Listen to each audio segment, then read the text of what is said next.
Hi, my name is Jason Paulino. I'm the founder and CEO of Resilient Faith Ministries and Crimson Harmony Media. My faith journey actually started in 2010, where I got saved in a network marketing business. It was actually a business leader that I highly respected, I still do today, named Roger Sitzler, that used his business platform to share his faith, and through that I got saved.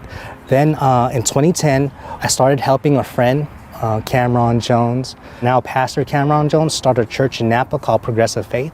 There I was kind of being groomed to be the youth pastor. So we took the kids to a youth conference up in Bethel. I was supposed to be the chaperone, right? Watching all the kids. And during one of the worship sessions, I found myself going in front of the stage, right in front of the stage, where I'm like this, and I had this amazing encounter with God, and the love that He had for me was just overflowing, and it felt like, man, He, even after all the things I've done in the past, He still loves me, and He's still going after me.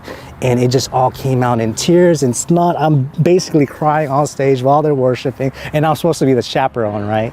So it was definitely an experience. I never felt God that way before, and I felt like everybody has to have this experience with God, right? And then they had breakout sessions for the youth pastors. That's when I learned that they actually had a school for supernatural ministry, and I never heard such a thing, right? Like, wow, there's a school to move in power with the kingdom, with God, like, because I found my faith in business, and that business leader actually used his platform to reach me. I felt like I can do the same, right? So I thought, this is my plan. I'm gonna go back home. I'm gonna get this business up and running. I didn't think that ministry had any money. I figured, let me get the money aspect figured out first, get financially free, then I'll go back into ministry, right? So this is all my own thoughts. I'm not hearing from God. This is just what I'm thinking. This is the plan, right? So 2010, after that conference, I just super focused on business. Finally, in 2015, I got into financial services, and I felt finally that I have the platform that will give me that financial freedom to pursue ministry. And everybody knew me there as that guy that was building business so he can get financially free to do that, to become a pastor, right? So 2016, I saw the light at the end of the tunnel. Basically, by the end of that year, I felt I would be able to go to ministry school. But in October, my back started hurting. I thought I just pulled it, but my back increasingly started getting worse and worse and worse throughout the end of the year. But I was so stubborn that I had to get this goal done. There's like a timeline that I had for myself, right? By the end of the year, I'm going to ministry school. I would take several pain pills just to get out of bed. I would work like 2 days and rest a day, then work 2 days. Like it was bad. I was basically, killing myself with work. And it got to a point where when I would sneeze, electricity would shoot down my spine all the way to my toes. And then by the end of the year, I was losing my balance. By January of 2017, I was completely paralyzed from the waist down. And the doctor says, the spine specialist basically tells me, you have a tumor. This tumor fractured your spine and is pushing against your spinal cord. And that's why you're paralyzed right now. So what we're gonna have to do, your next up is emergency surgery. We're gonna have to open you up, take out as much of that tumor out as possible, and then we're gonna have to study it to see if it's cancerous, right? So when he tells me this, I'm like, okay. At the time, I thought it was all my personal development saying, I can't control anything except for my own attitude, so let's just do this, is what my attitude was, right?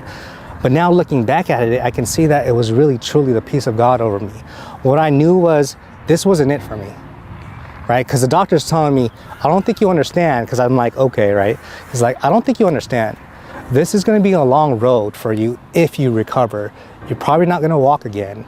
And if it's cancer, we'll just have to find out if it's, how far it is, right? So I just told him, okay, well, there's nothing I can do, so let's just go into the surgery. But I knew in my heart that this wasn't it for me. Though I wasn't following God at that time, I kind of shelved Him, right?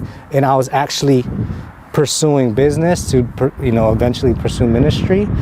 I knew that there was a calling in my life, that it wasn't going to end here, that I would walk again. We go into the surgery. They put 11 screws and 2 rods in my back. I'm recovering in Kaiser, San Jose, and they're studying the tumor, and they're taking a long time to diagnose it. They finally tell me that they diagnosed it as stage 4 Hodgkin's lymphoma B. It's progressed all over my body already. But they said the good news is if you get cancer, the cancer you'd want to get is Hodgkin's lymphoma, because it's only really 9 months of, chemo treatments, and you'll be back to normal, or you'll be healed, I should say. Finally, we start doing chemo. I'm bedridden. I'm in like excruciating pain in my back the whole year. As we're doing chemo and we're taking PET scans, the spot in my back started growing again. They didn't know what to do, so they decided, okay, let's do some radiation. Radiation did not work, right? So that's when they sent me to Stanford, to the specialists out there, to see what exactly we can do, because they didn't understand what was happening. Stanford tells us, we're gonna level with you. They diagnosed you as this, but the reason why it took them so long is we really don't know what it is. And they said the only other option we have for you is a bone marrow transplant. We're gonna pull your bone marrow out, put it on ice, and then we're gonna hit you 3 days with a super high dose chemo to eradicate all the cancer cells. But at the same time, you're basically killing your own organs and body and all that stuff, right? We'll shove your bone marrow back in so that you can come back to life, basically rejuvenate and come back to life, right? And then they said, even with this, it's still a 50% chance of it working, right?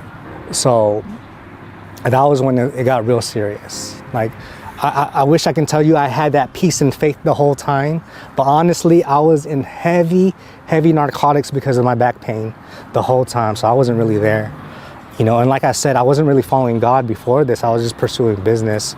But when this happened, it was like, okay, this is it. Like, I have to come to terms that this might be it for me, and when you think about those things, you start to think about what would you really regret, and the first thing I thought about, one of my dreams is to have a family, be married, have a family. And then immediately I thought about, I never got to ministry school. I never got to fulfill my calling in God, in my kingdom assignment, and then the thought came, wow, if this is it, my life would have been wasted. Like, I lived for nothing, really, just to make money, So that's when I kind of told God, Lord, if you heal me from this, I promise you, I'm going to fulfill my purpose and calling in ministry. And I told him, I promise you, whatever it looks like, I'd help other people pursue their purpose and calling, because it just lights up the globe in your glory. I didn't think nothing else of it, right? You're just having your own conversation. So anyways, we go into the 5 days chemo in Walnut Creek. They ran some tests while we're doing the chemo, and they found that I had tuberculosis in my lungs, my brain, and my prostate. They told us they can only treat one disease at a time, either cancer or TB. And the fact that TB is an infectious disease, we have to treat TB. So that means we're gonna halt all cancer treatments, though nothing was working, right? And they said it's gonna take up to 6 months to a year of these TB treatments for your TB to go away before we can go back into the cancer treatments. So literally, this is basically a death sentence, because none of the cancer treatments were working in the first place. Now we're stopping all cancer treatments. But the crazy thing about it is we didn't even speak about it with my sister, my mom, my family. We just knew everything was going to be okay, right? So July, we end up stopping all cancer treatments. I ended up going over several surgeries while I was there for the TB. In October of 2017, a few months later, I get a boil on my back, where the scar is, right? And mind you, this whole time, the whole year basically till October, I'm in excruciating pain. I'm living on a lazy boy because I can't sleep on bed, right? So we had to go check out what this boil is. So we went to the doctors, and the doctor's like touching it looks like an infection, and it is an infection. He's like, but we have to open you up to see how deep this infection goes. If your hardware, the screws and the rods in your back are infected, we'll have to redo them, right? But we won't know until we open you up, basically. So back to San Jose specialist, right? Spine specialist. We're there. I go under the knife, and I wake up. They tell me basically we redid everything, right? I did that it was an infection, and the infection was in my screws, in the screws and in the rods. That the reason why I was in excruciating pain the whole year is they believe it was a slow-growing infection from the beginning, right? So that was in October. I was back in San Jose recovering away from my family. Finally, I get back home, and after I was able to recover, now that the infection was gone, I was able to actually handle the pain. And this was in October, and I was recovering. So I started being able to take physical therapy to start to learn how to walk again, right? And by February of 2018, I was walking with a cane. So that was, a miracle in itself, because it said I wouldn't walk again, right? So that was the first miracle. So, like I said, we halted all cancer treatments, and we're just focusing on the TB. The TB, most of it's going away, except for one spot in my brain that just continued to grow. And it was difficult. I couldn't communicate. Like, I couldn't have a conversation. Everything was spinning. I would watch YouTubes this close with my phone just so that I wouldn't be dizzy. The brain infection was tough. And then I had to go through a lot of different tests to see what it was. They weren't sure why it wasn't going away, right? And we're now in February. We stopped cancer treatments in July, so now we're already past 6 months. But that spot was still growing, so we couldn't go back to the cancer treatments. And also, because I had several surgeries during that time in July to get most of the TB out, my body needed to heal before we can take a PET scan to see how far the cancer progressed. So now my body healed enough, by February to take a PET scan to see, how far the cancer is. And the PET scan showed that I was cancer-free. So the crazy thing is, we felt that and knew that I was cancer-free already too, me and my family. But so it wasn't a huge surprise for us, but looking back at it, it's like there's no reason why I should have been cancer-free.